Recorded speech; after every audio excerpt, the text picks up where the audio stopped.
आणि आता आणखी एक दुःखद बातमी हाती येते म्हणजे जम्मू काश्मीरमध्ये असलेल्या हिमस्खलनामध्ये महाराष्ट्रातले आणखी काही जवान शहीद झाल्याचं कळतंय।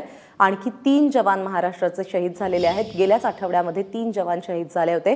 आणखी 3 जवान शहीद झाल्याचं कळतंय। नम्रता वागळे आपल्याबरोबर आहे। नम्रता, काय अधिक माहिती?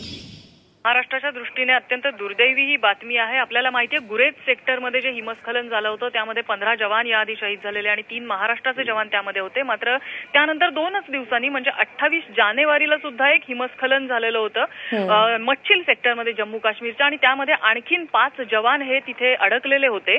मात्र हे 5ही जवानांना तिथून जिवंत रेस्क्यू करण्यात आलेलं होतं त्या बर्फाखालून, परंतु हवामान इतकं खराब होतं की त्यांना योग्य ती वैद्यकीय मदत दुर्दैवाने वेळेत मिळू शकलेली नाही। आज त्यांना श्रीनगरला आणण्यात आलं, मात्र त्यावेळी या 5ही जणांचा दुर्दैवी मृत्यू झालेला होता। महाराष्ट्राचे 3 जवान यामध्ये आहेत। यामध्ये शिपाई गणेश ढवळे जे साताऱ्यातल्या वाईचे आहेत, त्याचप्रमाणे नाईक रामचंद्र माने जे सांगलीमधल्या कवठे महांकाळचे आहेत, आणि त्याचबरोबर परभणीमधले शिपाई बालाजी अंबोरे यांचा हे या घटनेमध्ये शहीद झालेले आहेत। प्राजक्ता, नम्रता, धन्यवाद या सगळ्या माहितीबद्दल।